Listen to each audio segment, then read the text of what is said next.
Some managers that I've talked to say that you really should hire only from within the industry. Inside the industry or inside their own corporation?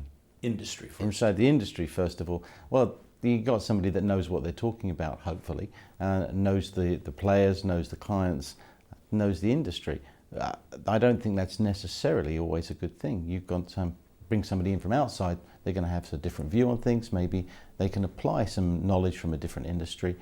In my career, I can segue that into 3 different industries that I've worked in, and there have been skills and talents that I've developed in some that I've been able to transfer into others, and others were very specific to the industry that I was in.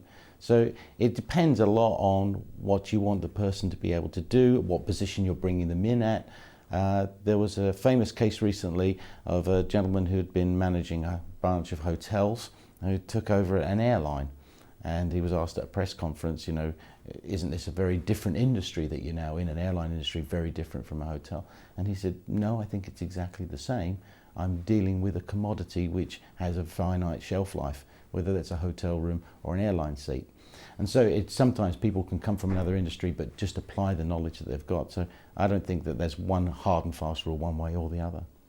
Okay, following on that, what role does a competency assessment play to widen the recruitment pool outside of the industry?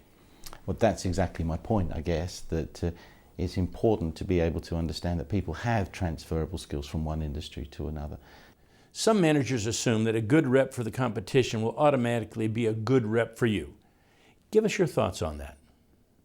That's a great question, Doug, and it takes you on to one of my favourite topics, of the 3 reasons why people take a job in the first place. The people do jobs for 3 reasons. They do it for the money, and we all understand that one. They do it for the job itself because they love doing it, and they do it for the boss, the person that they work for. And normally, those are the 3 things we're all looking for in a great job.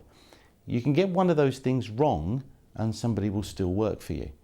So if you're paying them really well and they love what they're doing, they'll put up with a bad boss. Or if they've got a great boss and they love what they're doing, then they'll do it for very little money. If that wasn't true, there wouldn't be nurses and people like that.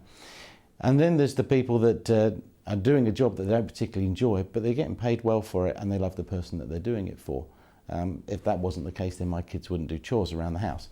So under those circumstances, there are those 3 dynamics. You get 2 of those wrong and you could be in trouble. Now, if somebody's being successful at a competitor, it's usually because they've got all 3 right.